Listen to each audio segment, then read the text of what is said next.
SGA hasn't had one of those huge games in this series. Still, the Thunder have a pair of 18-point wins. LeBron and the Lakers, they're home. Can they break through against the reigning champs? Thunder and Lakers Game 3 on ABC.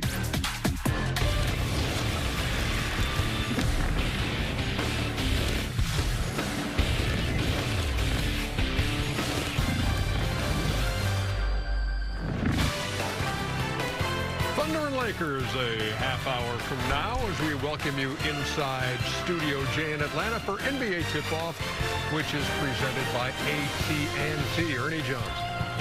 Big fella back. Shaquille O'Neal.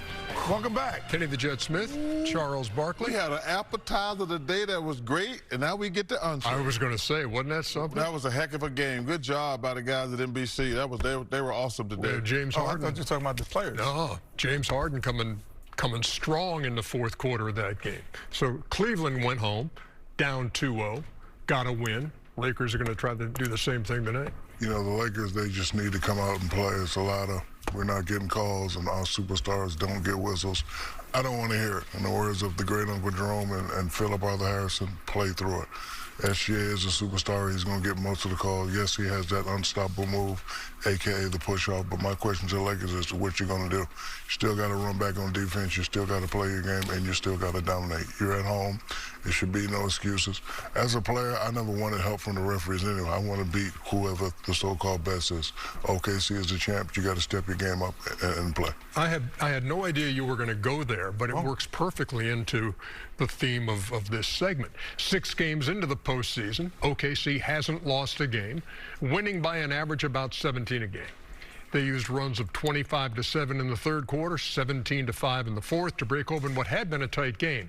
Now, in dissecting the loss, Lakers head coach J.J. Redick said, quote, "We didn't lose because of the refs. That's never the case," unquote. But he did have some thoughts on how that game was called.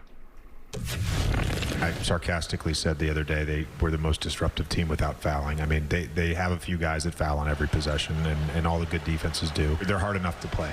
They're hard enough to play. You've got to be able to just call it if they foul, and they do foul. LeBron has the worst whistle of any star player I've ever seen. The smaller guys, because they can be theatric, they typically draw more fouls, and the bigger players that are, you know, built like LeBron, it's hard for them. He gets fouled a lot. That doesn't happen to me. Guy gets hit on the head more than any player I've seen on drives, and it rarely gets called. The emotion's part of basketball, and I think some of the reason they're you know, officiated the way they are is because they don't show emotion, and that's a credit to them. I mean, they've really taken the emotion out of the game. They're super tight-knit. They don't complain to the officials, and they, you know, maybe they're the beneficiaries of that. I don't know.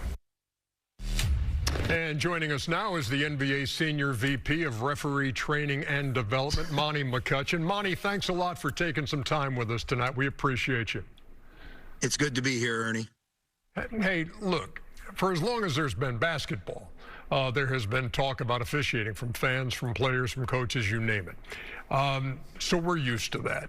But when you hear like Austin Reeves say of John Goble, he's disrespecting me, or hear Chris Finch say of Tony Brothers, he's unprofessional, how does that rest with you? Well, most certainly we want professionalism. We want our group to provide professionalism. This is the best time of the year, and there's a lot of passion, a lot of emotion, a lot of commitment to all the way back into September and October when training camp started, and this is the culmination of that. So we expect some conflict, of course. Strength is necessary in officials, most certainly, because you want a strong official on the road in a playoff game that can, you know, exclude out all the outside noise to get to the standards of what we want applied. Do we make mistakes sometimes as officials in over-exhibiting that strength? Yeah, I think we can own that part of it. Most certainly referees are not perfect at this time of the year, and part of any championship run is overcoming some of our imperfections as referees. I do think that there's a difference sometimes in our mistakes, and then in some instances, what some occurrences happen is that rules are really nuanced, and as experts of rules, you have to apply some things that seem obvious to the world that actually are adjudicated properly but not well understood. And our job in management of the referees is to hold the referees accountable to unprofessional behavior and still allow them the strength it takes to do the work and stand up to all the passion that our league affords itself. Monty, Shaq here, two things. One, you never gave me any calls. That's okay. I still love you. You hear a lot of people always say every now and then, this guy is difficult to officiate. Is SGA one of those guys? Because he has a move that the public think is a push-off, but maybe it's not a push-off. Maybe it is. Is he one of those guys that's very difficult to officiate? Well, we would start that list with you, I think, Shaq.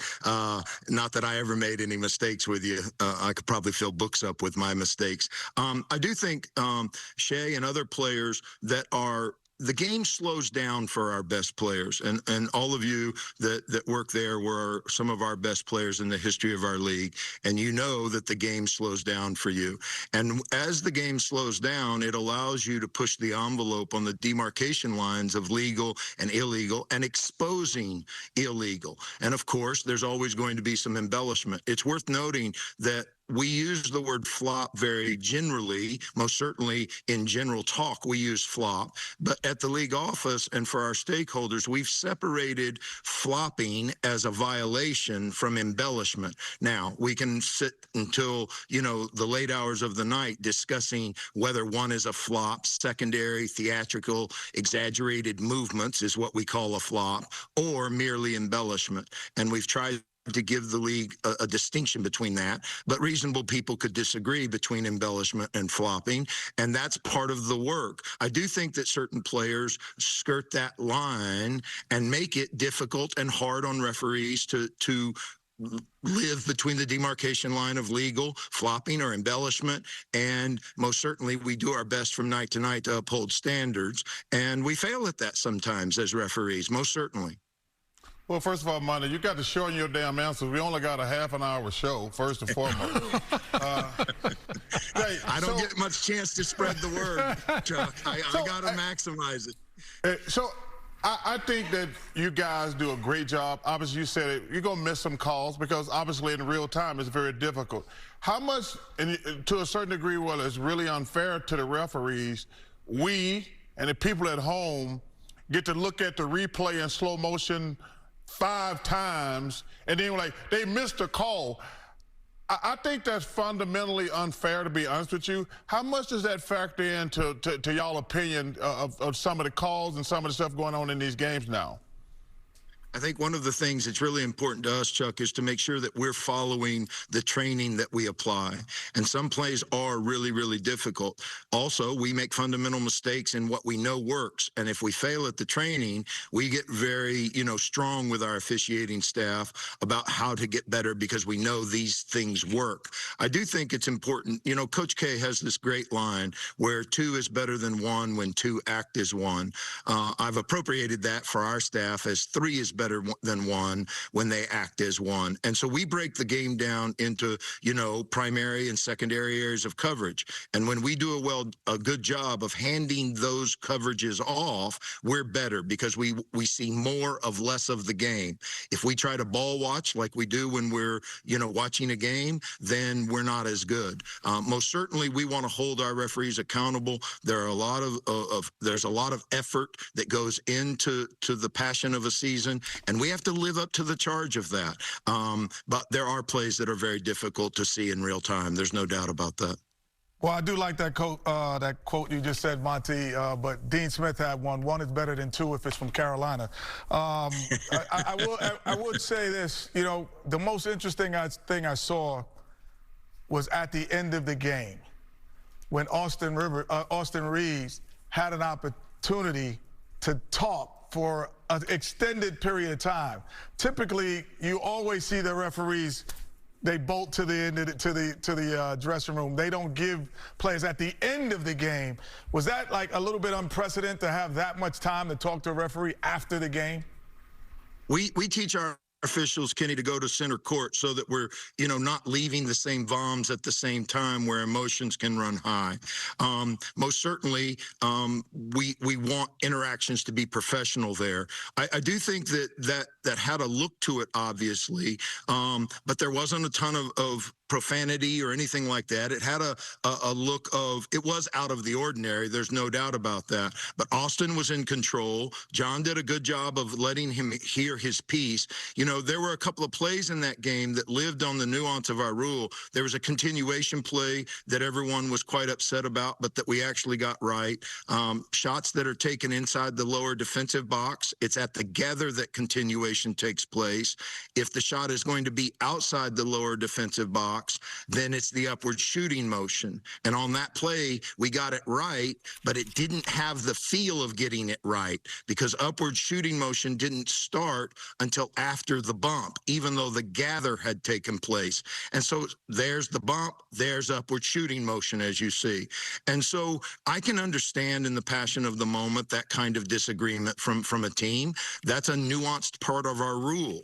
And so if there is meaningful conversation afterwards and it's not out of control, which that one was not, we want to make sure that on our end we're not defensive, that we're willing to listen, and then we go on and let people, work through the disappointment of whatever took place during the game. Last thing, Monty, and just your response to this, because the narrative is, look, games are called differently in the postseason than they are in the regular season. Are they? I think most certainly the games are played differently. Obviously the expertise you have there on the show knows that the 82-game schedule is a really long schedule. And I don't know that any of us would survive playoff basketball over 82 games, And so I do think that there's an intensity increase. We don't change our standards. Do I think that there's more intensity? Do I think that there's more banging where no one gains an advantage in the post or, yes, I think that there's no doubt that the game feels and presents differently. We don't make an adjustment to say, oh, it's playoff basketball. Now don't call this. Now don't call this. We're trying to find the balance between what good competitive play looks like when players are not placed at unfair disadvantages through the actions of an opponent. And I think that from one standpoint, you can see that we call we blow our whistle more. I think we average somewhere around 39 fouls in the regular season. We're at 44 right now. So we do put more air in the whistle at this time of the year. Now, whether that's enough based on all the competition and passion, that's open to debate, as y'all do so well. Monty McCutcheon, thank you so much. Really appreciate the time today. Monty, you ever heard of Cliff Notes? No, that was informative. Monty, stay informative, Monty. Monty, you do your thing, man. You do your thing. He's one to be talking about long answers. Yeah, we call him the Rambling Wreck. Georgia Tech. It's nice to see everyone, man. Y'all have a good night. Great to see you, too. That was a great McCutcheon answer. joining us. Yeah. When we come back, you'll hear from OKC's Ajay Mitchell, but Chuck preaching, shorten the words. Stop it, Dylan.